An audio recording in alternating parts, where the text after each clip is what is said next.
What is going on, everyone? Welcome into College Football After Dark here on the Voice of College Football. I am exploring with Ben, and Sam is here. He gets a cameo appearance for once in a while, as he does during the season. We've got a bunch of stuff to talk about, though. We have a new national champion to declare. Well, it's been declared, but we're going to talk about it a bit and a bunch of other topics as we wrap up the 2022 college football season, as once again, it ends way too soon, and now we have the long off season ahead of us. But let's get into it. Let's meet our panel as usual. John, take it away. Hi everybody, I'm John Diadamo, aka One Scoop John, Michigan fan. Go Blue! Great to be here.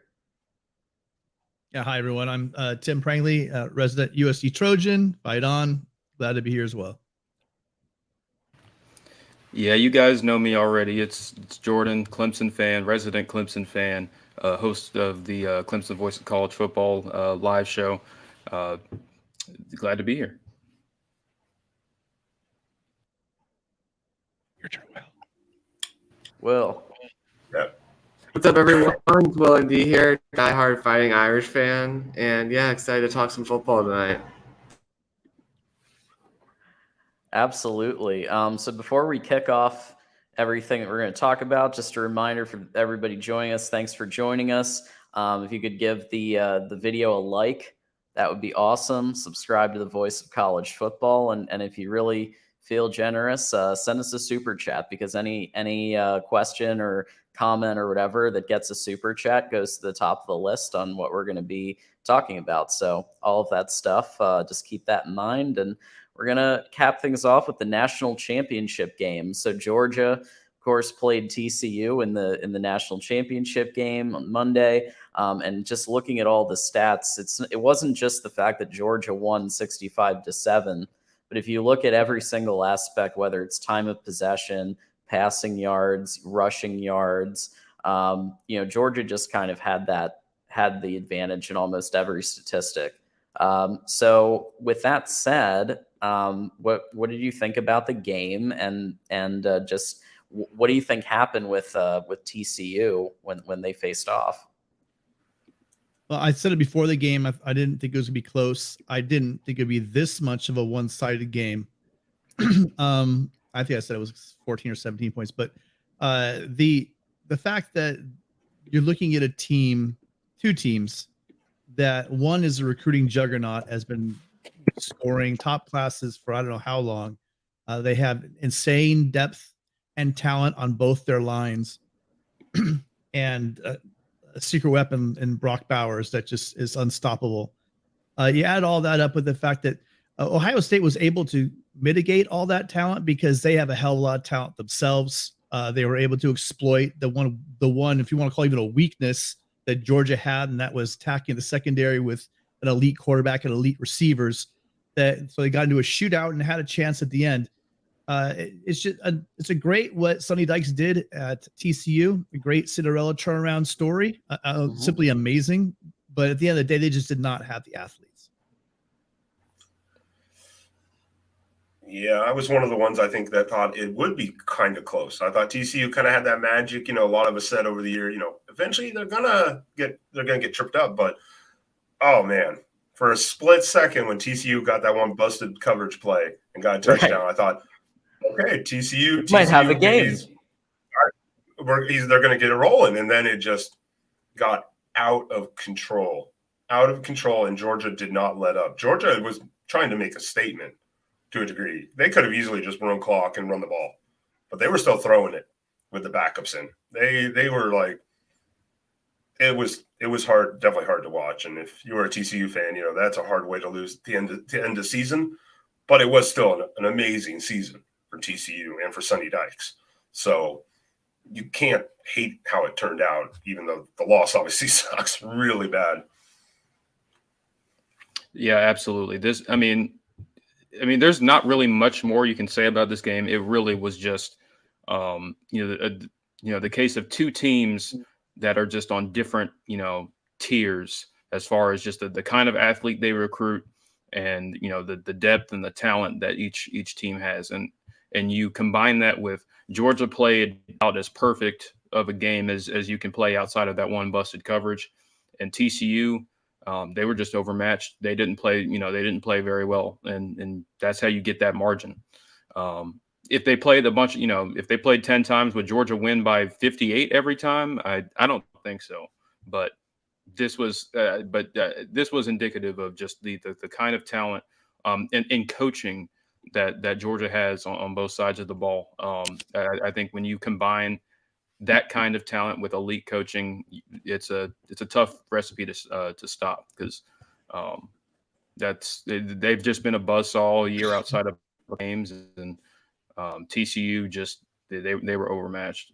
So the questions about this game aren't there. There's not really much to say more about this game, and in terms of how it played out. There's a lot more bigger picture questions, which I'm sure we'll talk about, with Georgia winning back-to-back national championships. But I'm gonna let Will, if you have any comments about the game, I'll let you go.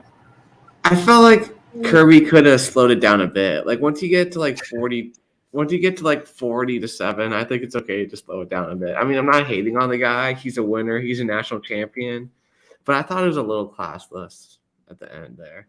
But, man, Stetson Bennett's a winner, man. Like, even though he's not the best player, not the best athlete, the guy just knows how to win. And he showed it again Monday night. So just really impressed by him and how he just balled out on the biggest stage. Yeah, you know what? If I could jump back in, that guy, for all the crap he gets, he's a lot more athletic, and he's a lot better than people say he is. Listen, he's not going to be an NFL, starting quarterback, but he absolutely impressed the hell out of me all season. He's beyond athletic. When they say he's an athletic quarterback, and he's scrappy and all sort of stuff, that usually is it's kind of like a backhanded compliment, right?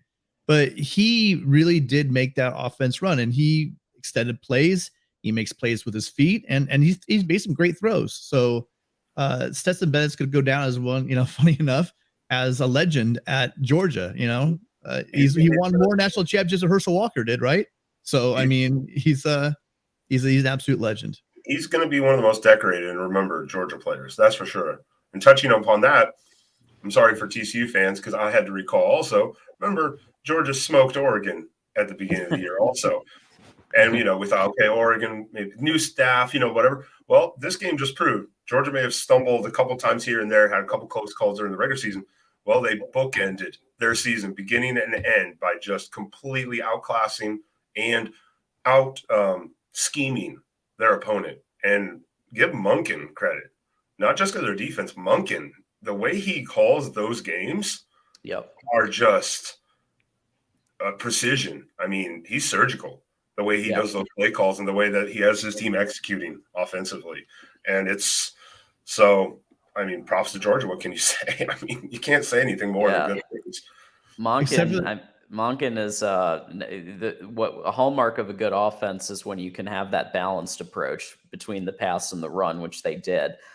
Being able to get Stetson Bennett and Brock Bowers to connect as many times, like Brock Bowers, great weapon that they have, and they just continued to push TCU around using that, and I thought it was a masterclass. What were you gonna say, Tim? I just want to make sure that they go out and drug test both Missouri and Kent State, because I don't know how that happened. I don't know how those two teams they're crushing all these other teams, and these guys popped up in the middle of the season and game a game. There's something funny in the water over there. I don't know, but no, to your point, and about those games, I think it brings up the point that it's really incredibly impressive how Georgia was able to manage some of the issues that that past national champions typically go through, just especially when you're at the top and you've consistently been winning. I mean, it's hard to maintain that same level of intensity, that same level of work ethic every single year, and especially in a year coming national championship. Complacency and can set in, and a lot of guys there that were on that team last year. A lot of them left, but still there were plenty of pieces that were key factors in last year's national championship. So complacency can really start to set in, and that's the reason why they're there hasn't been a back-to-back national champion in a decade. I mean, as you know, watching, you know, even for me personally, watching, you know, the Clemson teams that were coming off the national championships, you know, every single one of them had those issues, and they either lost a game or they were close to losing a game. And Georgia had those moments too, but they were able to, you know, they were able to rally and overcome those moments. And I think that's kind of a testament to the coaching staff and the preparation, the kind of the culture they've instilled there. Because there were a lot of, while there were plenty of guys that were, you know, key components of that national championship team, there were other guys that, you know, were stepping up into bigger roles. And I think Kirby said it before the season. I was like, a lot of these guys that are playing this year, they haven't won anything yet. You know, they were on the team, but they weren't, you know, that they haven't earned a championship for themselves. And so I think that, you know, also played a huge part. And you saw a lot of guys making plays that were in bigger roles this year. Guys like, you know, Jalen Carter, Javon Bullard, who, you know, was I think he was the MVP of that game, the defensive MVP of that game. So it's just a really impressive what Georgia has managed to build and what they've managed to do this season. So that's enough. That's enough. Giving praise to the Dawgs. I don't like doing it as a Clemson fan. Yeah. Well, one more thing is again, we were talking before the show, so we were talking a little about, you know, is this going to be, you know, is Georgia set to go on a run like you've seen with some other teams, most notably Alabama, who, like John said, was obviously the last team to go back to back.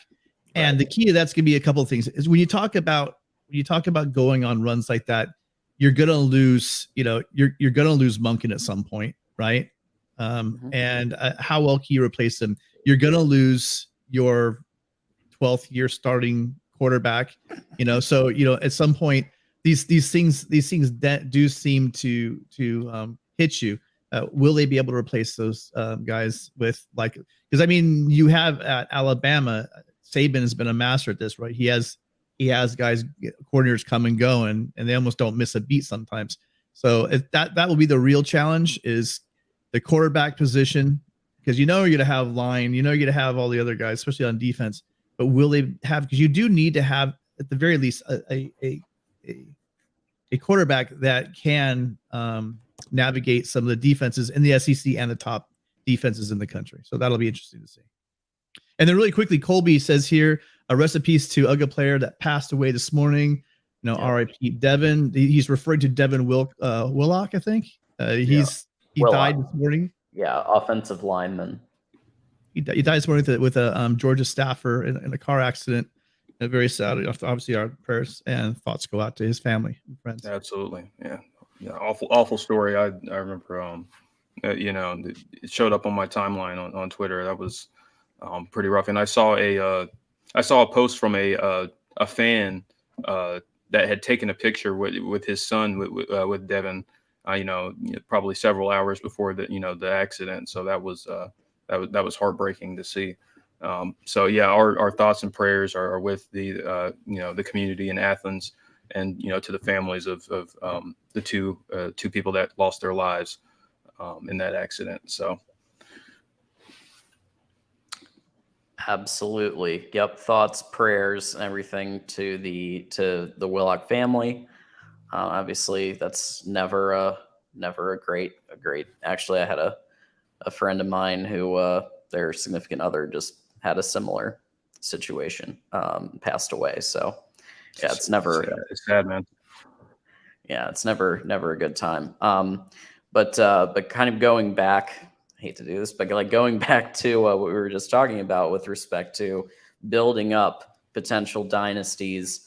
I think that one thing I've read some reports on is that Kirby is looking at maybe embracing the dual threat scenario a little bit more, kind of looking at what we're seeing in the league now. So I know that that's something, whether it's Carson Beck or whoever they decide to go with in 2023, maybe somebody who can amplify a little bit more in the run game and do some of those read option things that we're kind of seeing around the league. That might be one way that they keep an edge, potentially.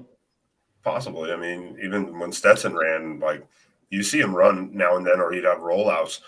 He was more than effective when he needed to be. So, I mean, if you had some design stuff, even 6-7 plays a game, or not like heavy, just enough to, throw off the defense a little bit. I mean, if it's effective, I mean, definitely it will only be beneficial in the long run, I would think. You just got to get the right player to do it. Absolutely. So we'll see. Obviously, this could be just the beginning of a new dynasty. Who knows? Or Alabama goes and hires somebody like a Cliff Kingsbury and starts running it back. I mean, we don't know. We don't know what's going to happen, but it is interesting to see another back-to-back national champion. So moving on to, obviously we're heading into the off season, which means there's been a lot of chatter about coaching moves, a lot of chatter about people hitting the transfer portal, players who are actually staying for their senior year when maybe previous years they would have gone to the NFL. But putting together NIL name, image, and likeness packages that actually entice them to stay at the university for another year. So whether it's, I've got a few up here. So whether it's like Sam Hartman going from Wake Forest to Notre Dame, I'm sure, Will, you're happy about that. Whether it's Andrell Anthony, obviously is leaving Michigan and going to Oklahoma. DJ going to Oregon State. So there's definitely some moves going on in the transfer portal, but also some people staying. So what are some of the moves that you guys are tracking and kind of looking at? I'm really interested to see if CJ Stroud comes back. You beat me to it, Will. It's a weird saga there because a guy like him, pretty much a consensus, top 10 at worst pick, one of the top quarterbacks available in the draft.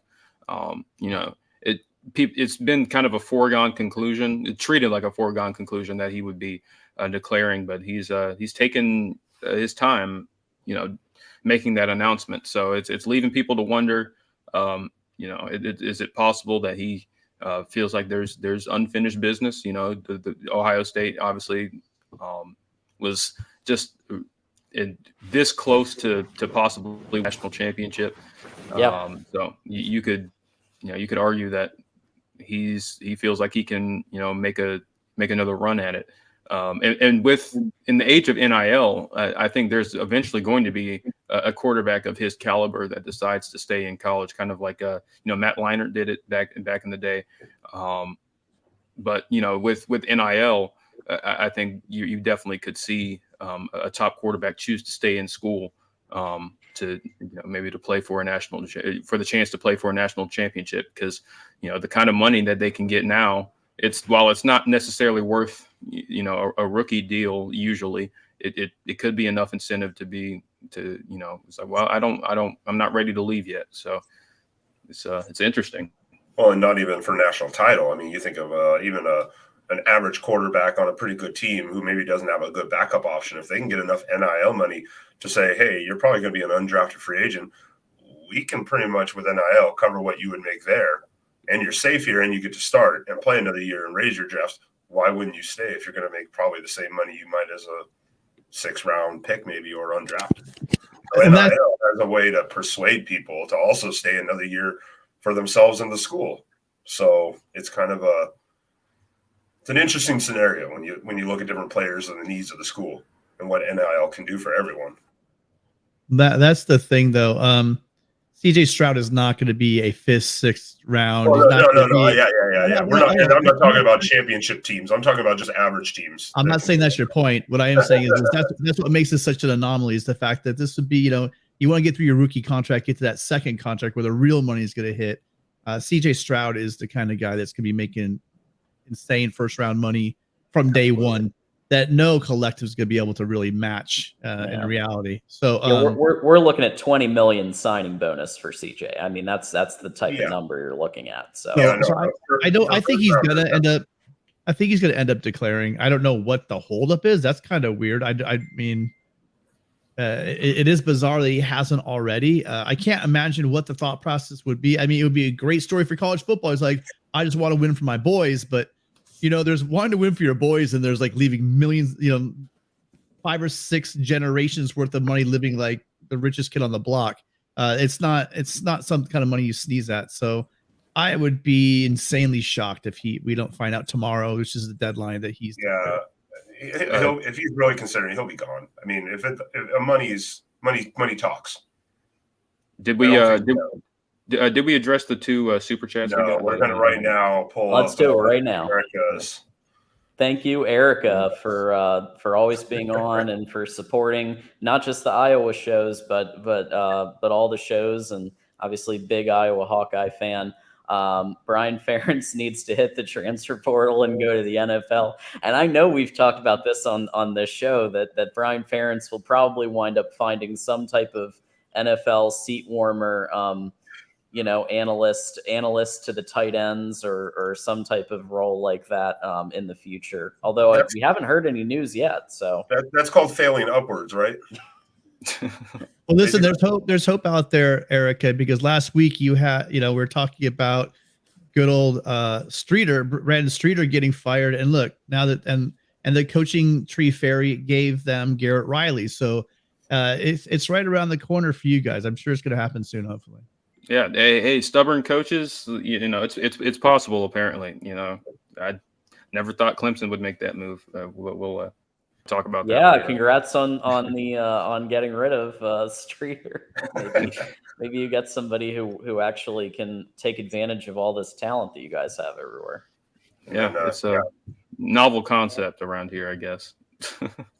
But you should have seen the introduction he got at Clemson's basketball game over the weekend. They treated it like the way they cheered in Little John when they introduced Garrett Riley and his family. It was like it was like they got a new coach. So you can kind of tell how badly Clemson fans needed that. But yeah. And yeah, Lemansky apparently also appreciate your super chat as well. And yeah, what Erica said. Erica needs to replace Gary Barta as AD. I'm for it. I'm for it. She would whip that athletic department and shape. Start making quick moves.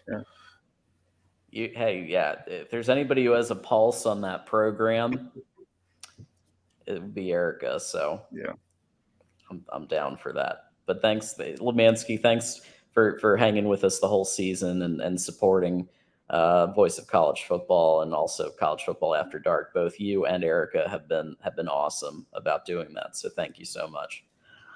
So I mean that isn't a thing. So obviously Clemson, you guys just getting Garrett Riley. I mean, I think that could be expanded on a little bit. Just I'm curious as to the philosophy that he's going to bring and will that kind of help open things up, because you have the talent that returning that that this could with that it could be either a playoff run or at the very least more wins. Yeah, absolutely. And I mean, I think it's almost a perfect fit, just considering the situation he's walking into. He's going to have 2 5-star quarterbacks, a 5-star and a high 4-star on the roster. And obviously Cade Klubnik coming back, and who he actually has a previous relationship with. He offered him back when he was at SMU. So I think it's a perfect fit. I think Klubnik is really suited to run what Riley likes to do. And so it'll be really interesting. And I think he'll be able to get more out of the talent on the roster than Streeter was.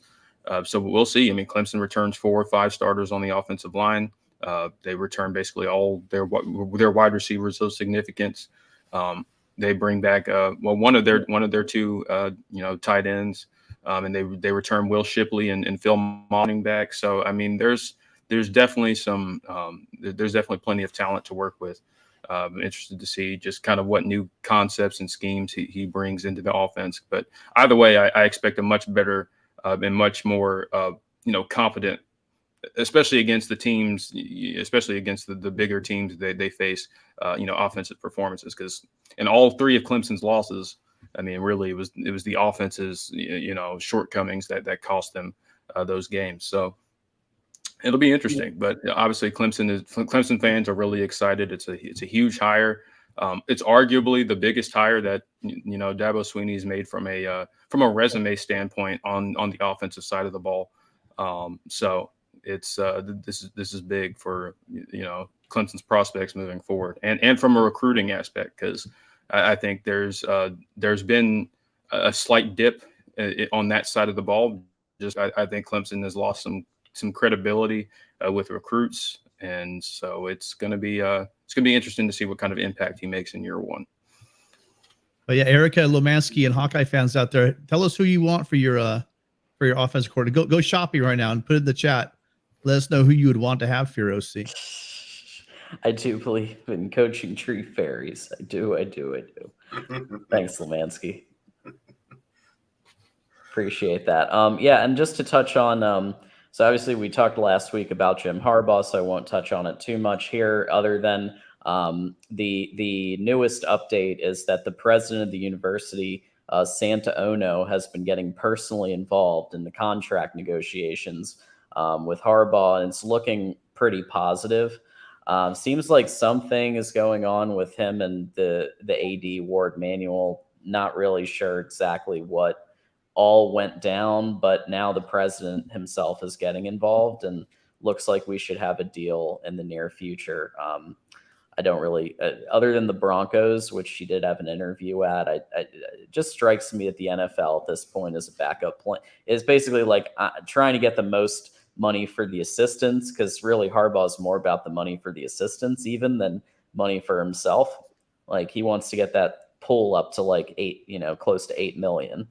So I think that's probably what's happening, but a bit of a shift from our episode last week on that front. I'm hearing that Harbaugh wants more NIL. Is that true?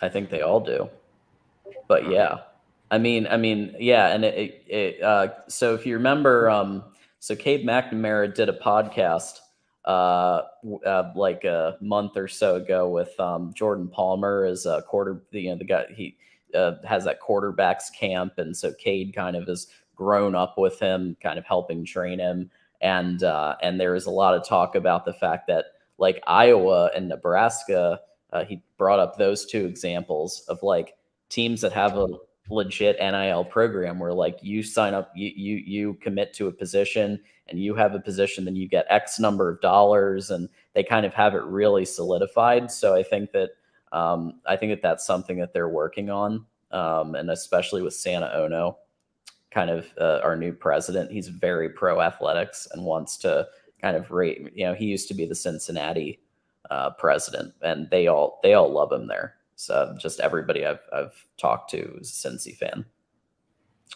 So hopefully the NIL. I mean, there's multiple collectives now. Ward Manuel sent out an email with to all the alumni with like the links to all the different collectives, which I thought was pretty cool, and like some of the different ways that you can contribute to the athletes. So all good there.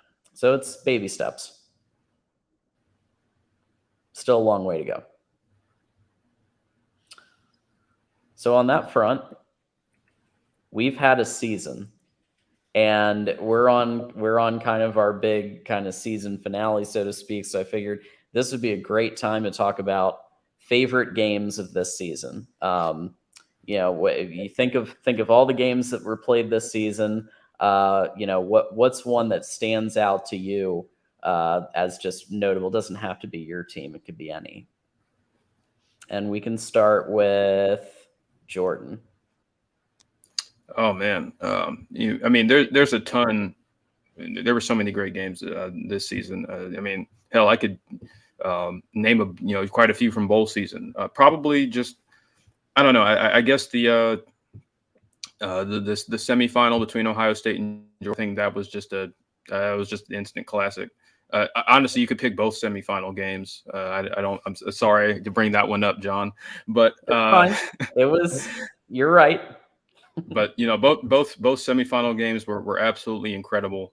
This is the first year that both semifinal games were decided by one possession. So it's a shame the national championship wasn't competitive, but those semifinal, it doesn't take away from how good those games were. So just as far as the magnitude, those were huge. Obviously, Alabama, Tennessee was great. It's hard to pick one. Even Clemson and Wake Forest earlier in the year that went into double overtime. That was a great game. There were so many to just to mention, but I don't know. I guess if I had to pick one, it would probably be Ohio State and Georgia. Yeah, that was a really good game. Yes, and even the fact that the final kick happened at midnight, like the last play of the game, where it was like a will he get it in or won't he get it in? Literally as the ball was dropping. So, just I don't know how you could script a better one than that. It was pretty great. Will, what was a couple of your favorites? Well, I'm not trying to rag on Jordan, but I was at the Clemson game, and it was a really good game. And it was just it's starting to change the narrative that Notre Dame can't win big games, because that was something that Kelly had. And I mean, I don't really count the COVID Clemson win because that was against like a shell of a team that we would see in the ACC championship. And even in the playoff, they played a great first half against Ohio State. But to actually like beat a good team especially with all of the guys there, that really helped our recruiting class. Also, the bowl win was great.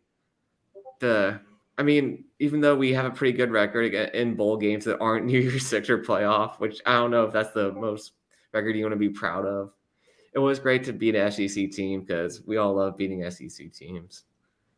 I'm sure all of us do. Yeah, the particular SEC team you beat was particularly fun to watch that game. But so hey, I'll take it. Yeah. Also, beating the bicycle school is always fun. Beating BYU because their fans can be a little much at times. So yeah, and also both of the playoff games were great as well, as Jordan said. I would have to say, well, you stole mine, Jordan, because I mean that it's not just a recency thing. That game showed us probably two of the most athletic, most talented teams in the country going against each other, and coming down any game of that magnitude comes down to a field goal. Is something special. But since you stole mine, I'm gonna go to the chat, and I stole I think Roger Dodgers. The USC UCLA game, two absolutely wretched defenses went back and forth with just two top-notch offenses. I don't know. I think they scored like 400 points in that game, but it was just going back and forth. And the way it ended with a lineman dropping back and picking the ball off, and just the emotion too. Because one thing about DTR, Dorian Thompson-Robinson, the guy leaves it all on the field. He's just an emotional machine, and just to look at his face after he threw that and seeing him on the sidelines afterwards, I gotta say, if you're a Trojan, puts a little bit of a smile on your face. I'm just gonna leave it right there. But there were so many great games. I mean, how many bowl games do we watch? The UCLA game. There were a whole bunch of really crazy bowl games getting on to the end, but I think Jordan, you nailed it with the semifinal game. Yeah, that one really was. I would say it was very just that every aspect of it was it was great. I of course have to have my maize and blue colored glasses on here and mention the second straight win over Ohio State, 45-23. Notable for the fact that it was at Columbus. Ohio State had been talking all year about how revved up they were for the game and how they were looking forward to getting their revenge. And they were successful in some degree to stopping the run in the first half, but then JJ decided to pass, and they decided to play Ohio State football, literally Ryan Day type football, and just starting lobbing balls down the field to Cornelius Johnson and Ronnie Bell to win that game. So like literally, you're gonna make it, like JJ with the attitude. Oh, you're gonna make me. You're gonna encourage me to pass. Okay, well, here's what I can do. You're gonna stack the box like that. So it's a nice back to back, and obviously that kind of set the stage for the Big Ten championship and everything. Obviously the TCU loss was sad, but I think that most Michigan fans can agree that the second straight Ohio State win was pretty awesome, and we can hang our head on that season as a pretty solid one. Colby said that Dan Lanning's up to something. Yeah, he's up to putting horrible tattoos on himself, but that's another conversation. One thing about that Michigan game, actually was so impressive is the fact that you shut them out, or what, like 3 points in the second? I can't remember. Yeah, you guys exploded for offense, but your defense really stopped the height. One of the highest powered offenses in the country, and you had them to 3 points in the second half. Yeah, 3 points. Mm-hmm. Yeah, so that's really impressive. And I guess I'll take this a different way, because you guys have said, as you guys mentioned, there were a lot of really good games this year. There's a bunch in the chat right now. Arkansas Kansas bowl game that went down to the wire, 55. That was good. That was great game. Second overtime. That wild game. There was Iowa 21-0 over Kentucky. That's a wild game. If you think about it, it's a wild game. The way that played out. Shots fired at Jareel. Yeah, I was gonna say. I mean, Iowa. That Iowa defense, man. They can score. They don't just shut you down. They score, and they can prop up. Like the fact that team has the offense that it does, and yet still wins a ton of football games. Phil Parker, I hope he gets some sort of like Hall of Fame or some sort of award for defensive coaches. Or get something, but that's it. If you remember, the season started with, wasn't it, North Carolina against Troy or App State or whatever, App where State, they 63-61, 41 point third quarter, fourth quarter, or whatever it was. Yeah, and, fourth quarter. Yeah, that started the season off just to show us maybe some of the crazy games we were going to have. And I could think of some of the best games as Marshall against Notre Dame or Stanford against Notre Dame. Fantastic games. But actually, the one I think is probably the one that set the tone for the whole season was App State showing the world how crappy Mr. 8-4 is, because he couldn't even get to a bowl game this year. App State over Texas A&M, and then to show North Carolina, jumping through the streets after the game. That was a fantastic game to start off the season. That was week 3, I believe it was. Man, App State was involved in a lot of great games. I mean, the App State Troy game, to give some G5 love, that was and someone mentioned it in the chat earlier. That game that ended on a Hail Mary. Shout out to Chase Bryce. That was incredible. Man, there were just so many great games. We didn't mention the Cotton Bowl. I'm sorry, Tim. But phenomenal game. There are too many good games to mention all of them. There were a lot of really, really good games this year. Tennessee, Alabama was in a great bowl game against North Carolina. That was a fantastic. Bo Nix did his Bo Nix thing where he just comes alive in the fourth quarter. He's Mr. Clutch, and Oregon trailed for a lot of that game and came back and won. So. The bowl season just didn't disappoint. It is unfortunate how the national title went after the semis, but the bowl season had a lot of really, really good games. Yeah, Oregon made that North Carolina defense actually look, normal. It was pretty good. Average. Yeah. Hey, the second half we only allowed 6 points, so the North Carolina made our Oregon defense look pretty damn good too. So, shout out that is a good point. That was a good point. Yeah, those were two much maligned defenses that overplayed their season production. So that was a great game. I thought the over was a lock, and they scored 55 combined points. That's pretty good for those. Yeah, I thought it was going to be a much higher scoring game too. So yeah. We didn't mention. Did we mention Bama versus Texas? That was Oh yeah, No, we hadn't yet. Yeah, that was a great one. We thought Ewers could throw a deep ball. Remember that back in the beginning of the year? Oh, I remember. Roger mentioned the backyard brawl. That was a great way to open. That was a great fun game to open the year. How about almost every TCU come from behind win during the regular season, the Big 12 championship field goal. Kept doing it. The Big 12 championship game was great between TCU and Kansas State. That was a phenomenal game. Max Duggan literally was about to cough up his left and right lung at the end. He was dying. He was about to die on the sideline. That was incredible. I mean, I know he lost, but that was just an incredible. And honestly, I thought he crossed the plane, but that's a different conversation. But great game regardless. And shout out to Kansas State. They were people were picked those two, Kansas State and TCU. They were like, man, those could be dark horses and all that in the Big 12, but no one really expected both of them to end up where they ended up. So man, hey, the Big 12 had a pretty nice year this year. Yeah.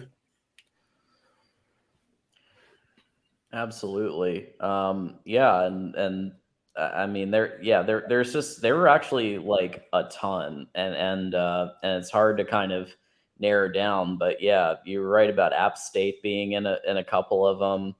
How about Florida State beating LSU? Oh, how did we? Oh, that was great. Oh, yeah. I forgot about that game. How about that? I think we were all like on a hangout, like watching it together. We were, yeah.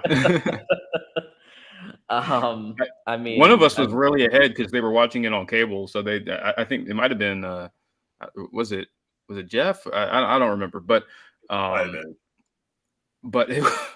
it was, that was a phenomenal game to open the year. And I mean, I remember, watching that game and we saw how it played out and we're like, were those two really bad teams that were going at it, or was that, indicative of how, both teams were going to be? And obviously LSU played for their, LSU won 10 games, Florida State won 10 games, LSU played for the SEC championship. So, we didn't really realize it at the time, but that was a game between two teams that were trending in the right direction. I know, Will doesn't like to hear that about LSU for obvious reasons, but LSU is looking, things are looking up over there. It wasn't an impressive turnaround. It wasn't an impressive turnaround because after that game, the way everyone looked, you thought, "Oh, LSU is about to implode." Yep. Yeah. But they turned it around. So credit to the coach. Coming back for another year. LSU did get their win. Their razor sharp win over Bama by 1 point. So 32-31. Obviously, that one kind of went down to the final play and decided to go for two to win the game. I mean, that balls of steel. I'll give him that. He went for it. Yeah, huge balls, and it paid off. That was a great game, and I didn't even get to watch. I remember because I didn't get to watch much of it because that was the same week as the Notre Dame game, and I think they were going on at the same time. So I was too busy, in physical pain to even really appreciate that result. But I went back and watched it. That was a phenomenal game. So yeah, like everyone in the stadium was happy, but like when we were walking out, we're like, oh, LSU won. Like it didn't let the Irish fans dampen their night, but it was like, oh wow, that's great. But we're happy that we won our game. So we were talking earlier about Ben kind of did a little bit of a sneak preview for our next topic by starting to talk about Texas A&M, but we also have our surprising and disappointing teams topic. And what better one to start with than Texas A&M, which was there were some who were like Dez who were predicting them to be in the national championship game and winning the national championship. I didn't think that they were going to be. I thought they would probably go 9 wins, but not even making a bowl game with all those 5 stars. I'm still dumb. I'm still dumbfounded. A&M has to be top of the list. I mean, considering what they were coming off of the highest, rated recruiting class of all time, and they already had a ton of talent already, and they had a lot of expectations. They played in the Orange Bowl 2 years ago, right. So it just the direction the program was headed. There seemed to be a lot I'm excited about as an A&M fan, and they just. Offensively, they were just completely inept. Outside of Devon A-Chain and a couple guys, they really had nobody that was making plays for them consistently.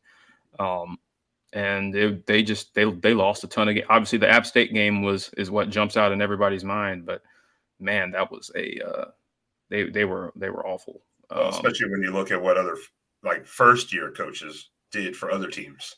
Yeah, going to new teams that were even worse than A&M and had lower rankings, recruiting classes and transfer portal, and then A&M just decides to not even show up for the season. Pretty much. I mean, really. Well, let me emphasize this one thing. It was so bad that Jimbo Fisher, a guy that nobody thought would ever give up play calling duties, decided to call up Bobby Petrino so that in 2023, that someone else can be the play caller. And of course, they get Bobby Petrino. So that's how, how topsy turvy that season went. That even he decided to give up play calling afterwards. Yeah, in college football, you can't average like 20, 25 points a game and expect to have a winning season. It just unless you're Iowa. Unless you're Iowa. It doesn't Clemson average 26 last year. Hey, it's possible. I mean, if you have an elite defense, it's possible, but very tough to do. Yeah, so, very hard to do. Yeah. Yeah, we also had Miami also missed.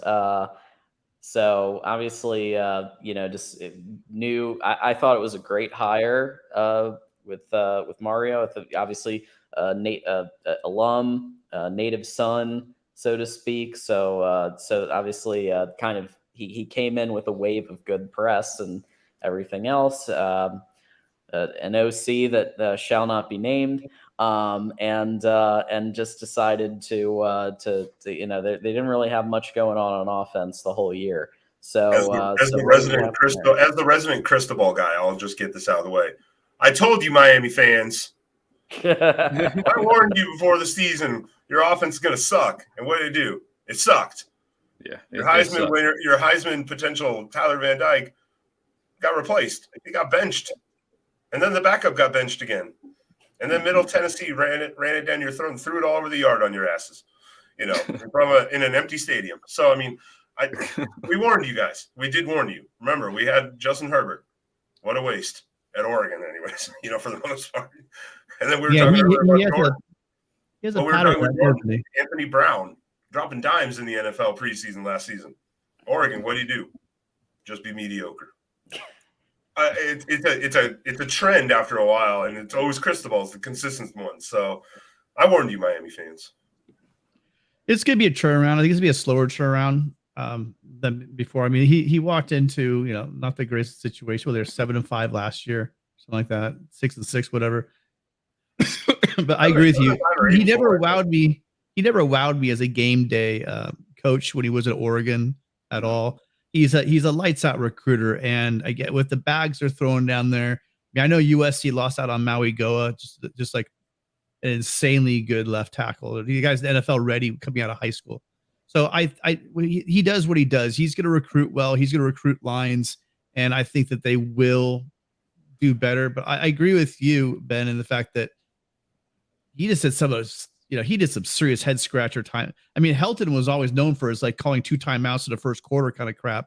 But I mean, it wasn't that far of a stretch to see Cristobal make some really strange decisions late in half and early in games. I always thought he kind of got himself behind the 8 ball, and you guys would pull yourselves out of it. But it was more the talent pulling out than the coaching actually leading into victory. So caveat emptor on that one. Yeah, right there. The Santa dad. I believe that's a photo of Uncle Lou. Says, and exactly, the talent will increase. Mario can recruit. He can recruit. That's great no recruiter. doubt. But Yeah, his time management and game time decisions sometimes made you just go, what are we doing? So that's where you have to see the improvement. If you see that improve, the team will improve. But otherwise, you're going to see these weird decisions to bench quarterbacks and break their confidence, and it's just so we'll see with Miami. We will see. But. Absolutely. I mean, they had the most talent in the Coastal Division. Yeah. UNC had some talent, But I'm like, how do you only go 5-7 in the ACC Coastal? That one puzzles me a lot. And then the teams they lost to, I know we're still kind of on the disappointing teams, but hell, Duke beat them by 24. Duke is definitely on my list of surprising teams. I mean, who thought Mike Elko was going to win 9 games in year one at Duke of all places? But yeah, no, Miami, they're certainly recruiting, insanely. They got a top 5-ish class. I haven't checked the rankings in a while. So, Cristobal is certainly bringing in the dudes, and they have, as far as their coaching staff is concerned, guys that have done it before and are well respected in the industry. So, going into this year with a lot of the talent that Miami was bringing back, and obviously a preseason ACC Player of the Year candidate in Tyler Van Dyke at quarterback, you thought they would have, at least made a bowl game, and they certainly underperformed. And so I guess part of that is kind of just overhauling the roster, Cristobal trying to get his guys in, establishing a different culture there, because they clearly were not. They were not very good. There were a couple bright spots. I thought they had a good defensive line. Cam Kinchins played like one of the best safeties in the country. But outside of that, they really didn't have much, going for them on either side of the ball. So we'll see how much they can improve next year. Speaking of absolutely disappointing teams, and I don't know what expectation they had. Maybe Jordan had more for them. How do you take one of the best offenses and quarterbacks in Virginia and to go to one of the worst and a 1-win team? They won one game, right? Or was it 3? Virginia. No, I think they won like 4 or 5. They were 3-7, I believe. Okay, I was like, it was a struggle because that's right, because they didn't. It was 3-7 because they didn't play their last 2 games, obviously. Right. Oh yeah, that's right. Yeah. So 3-7. Yeah, and Brendan Armstrong was one of the worst quarterbacks in the conference. Yeah, they said they went from like 27 passing touchdowns to like 5 or something like that this year. They were not very good. And I don't want to harp on Virginia too much. Because of what they went through. But yeah, they certainly did not have the best. They certainly had a really down year, especially considering what they. They're bringing back a quarterback who, put up, and broke up a ton of records last year. They brought back every wide receiver of consequence that, they had a really good wide receiver core last year between Billy Kemp, Dontavian Wicks, Keaton Thompson. And they just couldn't get the same production out of those guys for whatever reason. So Tony Elliott, he's in his first year, he's got a lot to he's got a lot to fix. He's probably going to need to use the transfer portal pretty heavily this year because the recruiting class wasn't good either. So we'll see, but not the best start for Tony Elliott. I'm rooting for him for obvious reasons, but it's going to be tough. They're in a tough bind right now. All right. Well, you guys, I didn't want to be because I'm the Trojan on the panel. I didn't want to say it, but I know it's year one, but what happened to Oklahoma had to be severely disappointing for the Sooner fans. I mean, they did lose their quarterbacks, right, to transfer portal, and they did lose receivers. But they talking about being one of the most talented teams in your conference, they still had talent better than a lot of teams in there. And I really thought that Brett Venables would be in there with the defense and make a difference. And it just well, the wheels came off the Boomer Sooners, put it that way, because the Boomer Sooner, because it was pretty hard to watch sometimes during the year. Yeah, they got Dylan Gabriel, and Dylan Gabriel is not a slouch quarterback. He's a good quarterback. So, and he still couldn't even pull him through a lot of those games. Plus, he got hurt, of course, I think once or twice. I mean, losing to TCU and Texas, no shame in that. But they got destroyed by Texas and got humiliated it was a shutout. by TCU. Yeah, Texas was the one that was the real head scratcher. That was a complete shutout. They should never lose that bad to Texas ever. Yeah, that's not. Yeah, that was weird. Yeah, man, not looking good for Dabo's coaching tree this year. Not to mention Jeff Scott getting fired at USF. But yeah, no, Brent Venables. Yeah, he certainly. There was a lot of excitement coming into this year. because while Oklahoma definitely lost a ton of talent, to the draft, to the transfer portal, there were still some pieces on the roster, and there were some. What were they? Were they the preseason number 2 or number 1 in the Big 12 as far as I think Baylor was 1. Was Baylor 1? They might have been. But well, speaking of Baylor, way, Oklahoma, Baylor's up there too. But yeah, Oklahoma, they never could get consistency on either side of the ball. They had some unfortunate injury luck too. But it's clear the depth at key positions really was lacking this year. And the lack of playmakers on offense and the lack of really anything on defense outside of maybe a couple defensive line, they just led to a really, really lackluster year.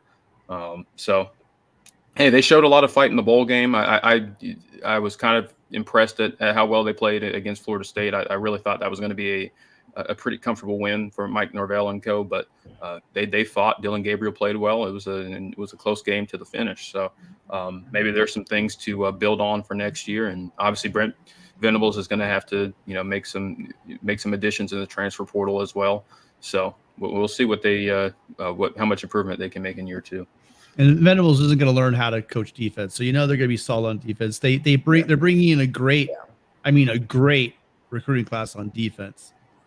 Jackson Arnold's awesome too. Right? Yeah, the quarterback. Yeah, so they're going to be fine. This is just a transition year, and I think they'll spring back next year. Absolutely. So obviously we hit some of the disappointing teams, and you could go on to West Virginia, Baylor. There's quite a few, but on the positive, surprising side, how about TCU going from, I believe it was 5 wins or somewhere around 5 wins to going 13, and then obviously beating Michigan. Sadly, in and winning a playoff game, Sonny Dykes' first year coaching this team. What a turnaround in such a short time. I mean, I think that has to be the surprise team of the year, too, in the sense because, again, Duggan wasn't even the starter originally, as we were talking about earlier. Duggan wasn't even the starter. He came in the first game after the injury and never let the job up, never let go.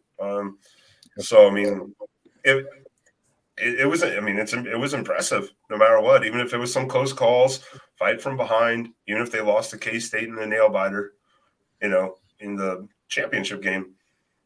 I mean, I don't know what else they could have done for a more impressive year other than keeping it closer, in the title game. Yeah. I mean, I don't know what else you could do.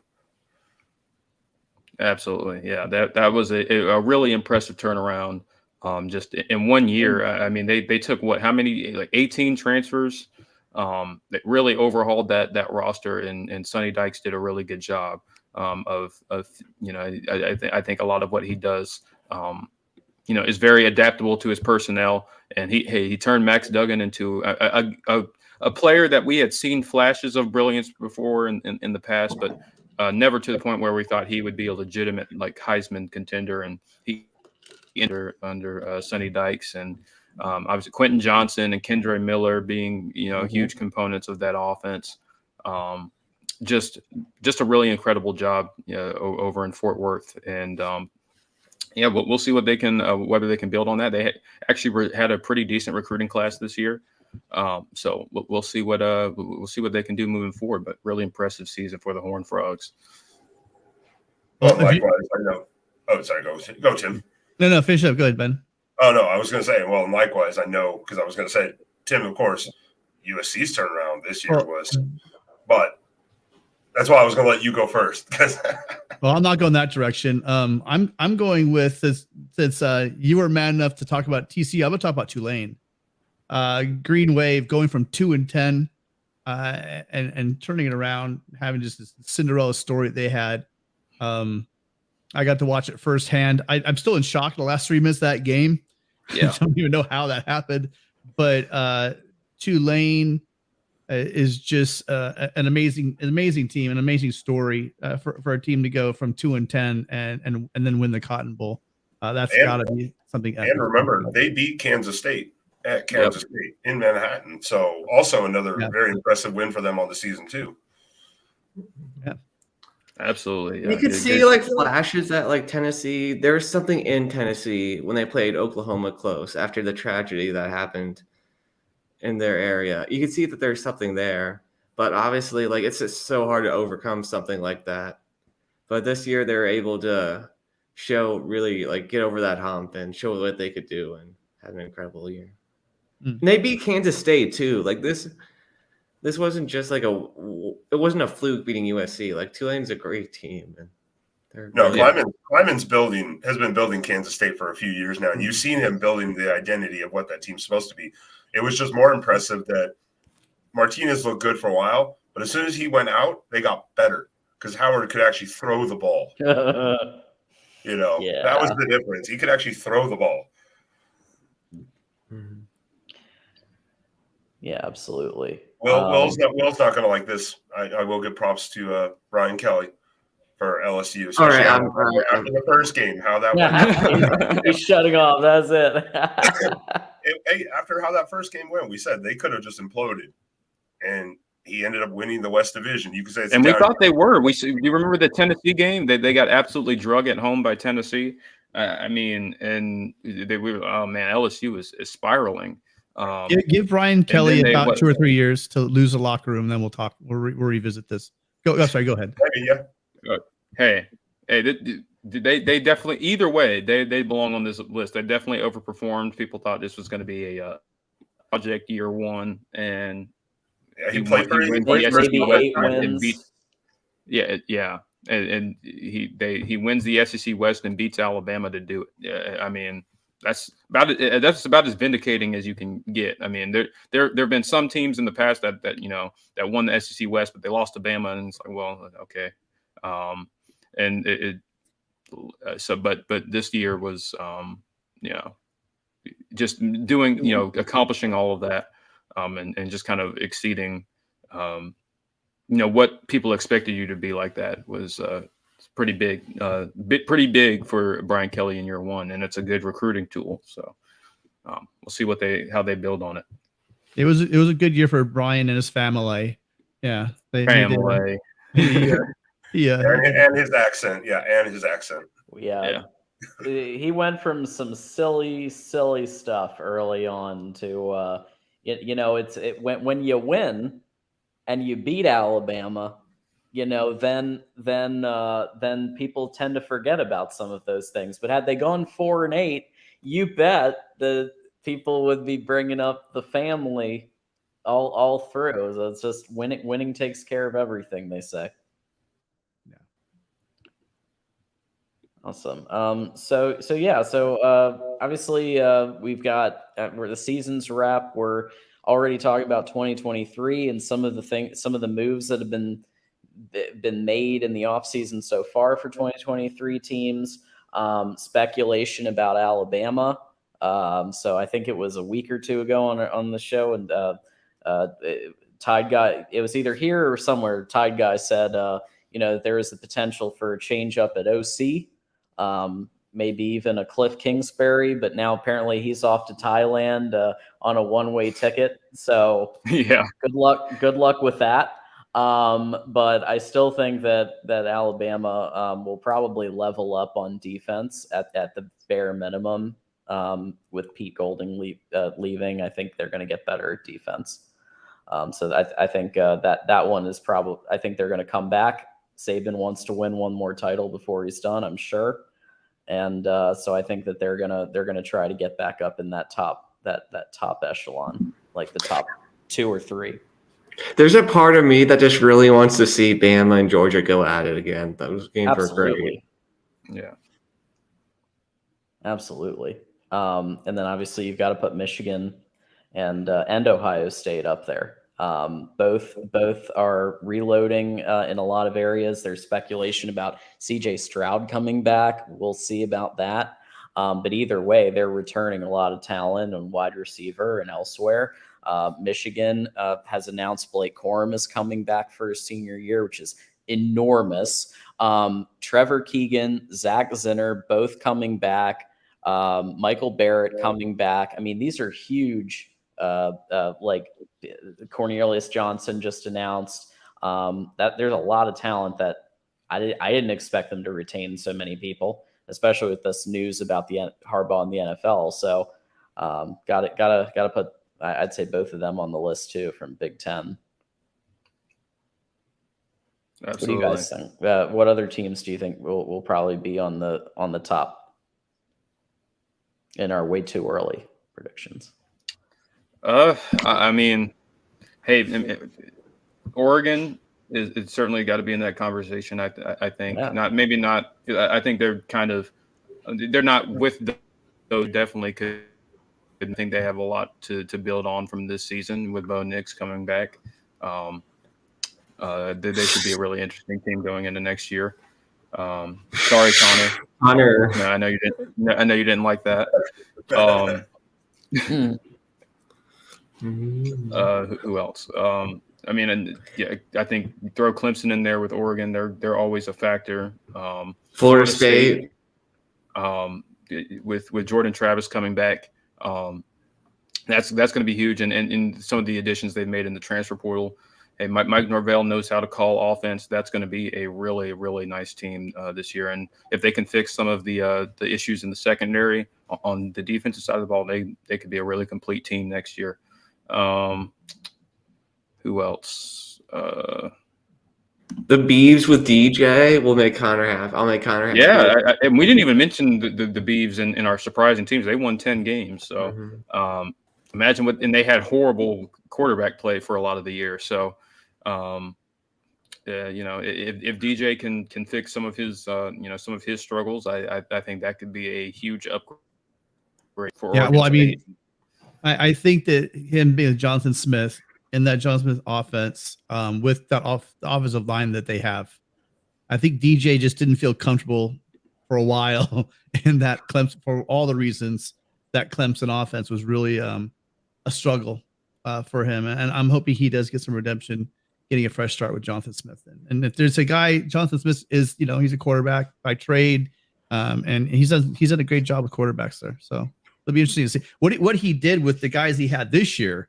It's just amazing. So bringing a guy in with DJ, like DJ's caliber, I think that they can make great strides. He can, and the team. And it's not going to just be DJ's job, though, because remember, that quarterback in that bowl game helped solidify himself as at least a competitor. Yeah, at least a competitor for that job. So it's not just going to be DJ's job, especially if he starts showing some of those Clemson woes that he was showing in some of those games. So we'll see. But the Beavs are definitely on the rise, and they've been staying there. USC, is going to be right at the top. The Huskies. Huskies definitely, I think, are going to be right up there also because they win 11 wins. Notre Dame always gets the respect that they get, so I think they're going to be right, at least on that verge, like Oregon, borderlining the top area. I see that. Yeah, I think we're going to start outside the 10. We're going to start outside top 10. Kind of like last year, about 12, probably maybe 13, but pretty close to it. But Notre Dame will be right somewhere in that range with us too, in that area, to start the season. So yeah. And then Darrell asked about no mention of Tennessee. Well, Tennessee, I will say this with Joe Milton as the quarterback. I saw Joe Milton at Michigan. He wasn't very good, but it looks like Heupel has been coaching him up because the last game that he played was pretty great. So I think that he could lead the team to a top 10 finish. I can't see why not. And I mean, I'm a little bit off script, but I am, speaking of Darrell, I am going to talk about the Pac-12. The Pac-12, we had surprise teams, but the Pac-12 was a surprise conference this year. It went from being invisible. Yeah, they were a UCLA win in the bowl game from having 6 teams with 10-win seasons. And if you flash back just even 1 year to think that was even possible, it's kind of hard to comprehend. So basically maybe UCLA probably taking a step back this year, losing Charbonnet and DTR, and maybe even Utah. Although Cam Rising's coming back, They lose some pieces on defense, but if they get Keefe, I don't know if either one of those guys are coming back. Do you know if he's Kincaid and Keefe? If those guys both come back, then then maybe they'll be okay. But the rest Arizona is going to be good. Arizona, we should have talked about Arizona as although they ended up with a losing record. Coming from where they started, their trajectory is definitely going in the right direction. So they're a fence team for being a surprise team of the year. So yeah, for sure. Absolutely. And if we have missed any, please send us a super chat and we'll address it. Obviously, we kind of have this period here where we talk about our teams and kind of give a final thought and where can people find you on the internet. So we're kind of in that point of the show. But again, if we missed a team on way too early, top teams or surprising or whatever, send us a super chat and we'll hit it before we leave. But we will start with Jordan. Where final thought and where can people find you? I just want to thank everybody for you guys on the panel, everybody in the chat for making this such a successful show this season. It's been a really great time, really great ride. Sucks to see it. We're not going anywhere. It's not, we're not ending, but we'll definitely be doing these less frequently throughout the off season. So, but we'll still come on for important news and stuff like that. So I just want to, kind of make a final statement. Just, thank you guys for driving this show. And it's been a successful endeavor. And I'm really happy to be a part of it. So just thank you guys, because this has been a lot of fun. But you can find me on Twitter at Jobo0209. And like I said, I'm a co-host on the Clemson Voice of College Football channel.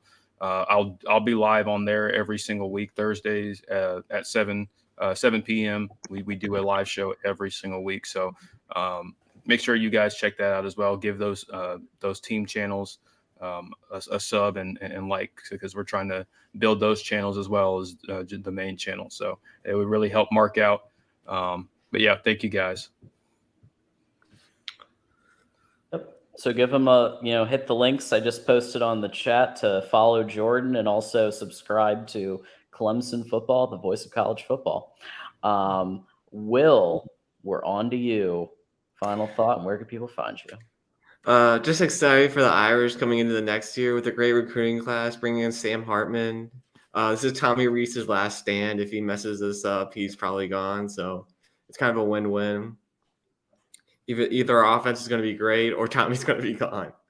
So really hoping that I'm hoping that we beat at least 2 out of 3 in SC, Ohio State, and Clemson. But it's going to be tough. But I really feel like we should be a playoff team next year. So also we got the Young Gun show. I'm going to hop over there after the show ends. We're transitioning more into basketball, although our midweek show will still be football focused. Our Sunday night and Thursday night shows will be more basketball. So just letting you guys know that.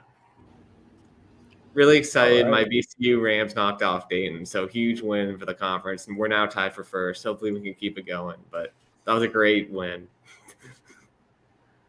So whether you're into football or you're into shooty hoops, you can check out the Young Guns. And I'm in the shooty hoops in here this year. Yeah, we're talking about Clemson, Jordan. You guys kicked butt this week against Duke. Yeah, feels good, man. Absolutely. I don't know how to feel. Brad Brownell actually, there's no better coach than Brad Brownell on a contract year when he needs an extension. That's why he's been at Clemson for 12 years. So, hey, but I'm gonna enjoy this ride while it lasts. This is the best team probably we've had in about 6 or 7 years. So we'll take it. Absolutely. So Tim, you got ahead of me.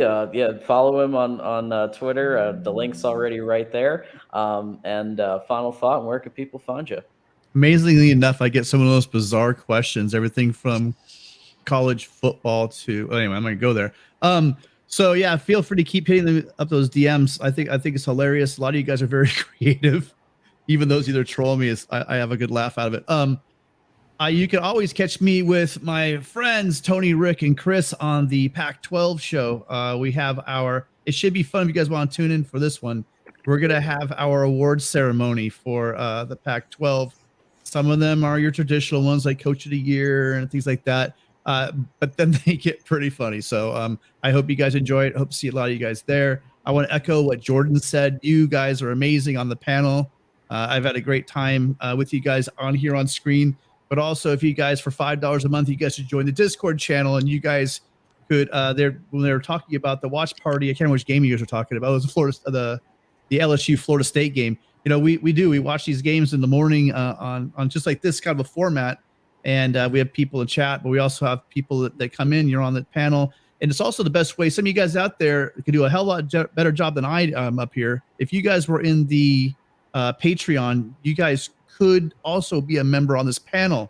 We have Big Ten, ACC. We don't have an SEC representative on the panel right now. We've got 2 Pac-12, Big Ten, ACC, and an independent, an ACC independent, whatever Notre Dame is. So we have a little bit of everything on the show, and we're missing a lot of you guys out there. So AAC, whoever your team is, join the Patreon. Come join us. Everyone's welcome. We got a great community here, as you all know, with Mark Rogers, but we also have a great time on the Discord. So come join us. And just one last thing, all you guys laughing at USC's horrible defense because it was horrible. We had some pretty damn good pickups in the play. We were going around, we're stealing guys throughout the Big 12 and the SEC, and we are shoring up that front seven. So hopefully our defense, if we get a top 50 defense, I think we can do some serious damage, and I think that we're on the way to doing that. So, fight on, and see you guys all later. Look out, folks. The defense getting shored up. We'll see. Ben, you're up, man. Final thought. Where can people find you? Well, that's it. It's a sad time of the year, of course, because now we're in the long off season. Not a lot of news, and as noted, this is not the end of the After Dark show. We will be back just a little more sparsely. So if you appreciate Mark, you like this show, the channel, make sure, you subscribe to the Voice of College Football here on the main channel. Hit that notification because you will then get notified when we're going to go live. We try to notify about 12 hours in advance, plenty of time to get notice. We'll be bringing you more and more stories as we can when we have more news to talk about. But I am Ben of Exploring with Ben and Sam. Sam made a cameo earlier. He's somewhere doing something right now. I don't know. But you can follow us here on YouTube. I'll drop the link. And just like Jordan and Tim said, I appreciate all the panel members and every other person who's come and joined our show over time, because we've had a bunch of other Michigan people in here, off and on. Of course, we've had Tony and LBC come in time and time again. Make sure to check out Tim with the Pac-12 show. Those guys do a great job over there. You can find me on the Oregon channel here and there. We'll be doing some news updates throughout the off season there, and we'll be right here. But thank you to everyone in the chat, because again, without you guys, there wouldn't be a show, and you guys are what have really made this a success. So we appreciate all the super chats, your chat participation, and all the thumbs up that you guys have given us. So if you haven't hit it for the last time on the regular season, hit that thumbs up. It helps the show. It helps Mark out a lot. And we appreciate you guys. And we can't wait to see you probably in a few weeks on the next After Dark show. But to John, the man of the hour, the narrator, the one who keeps us all in line, because otherwise we would just go off the walls for like 3 hours. Well, thanks for that, Ben. And for everybody on the panel, for everybody who at any point in the season checked us out, this is obviously an experiment and an idea in Ben's head, and then we all just kind of shaped it into what it became, and I'm proud of what we've done this season. Obviously, the off season, we are not done. For everybody in chat who's saying we're not done. It's just that a lot of us have full-time jobs. A lot of us have other things that we're doing. So we're just going to be doing special occasions. So like NFL draft, for example, signing day, or if there's some huge piece of news that needs the panel to come back and comment on it, then those are the types of things where we could come back. But we do appreciate everybody being here, and for donating, for super chatting, Erica Lemansky. Thank you for that. Everybody who's a Patreon member. If you love this show, well, guess what? Join the Patreon. It is $5, and you can hang out with us and talk college football 24/7, 365. We are talking a little NFL football too. So just as a bonus, you want to talk NFL football, we're talking playoffs.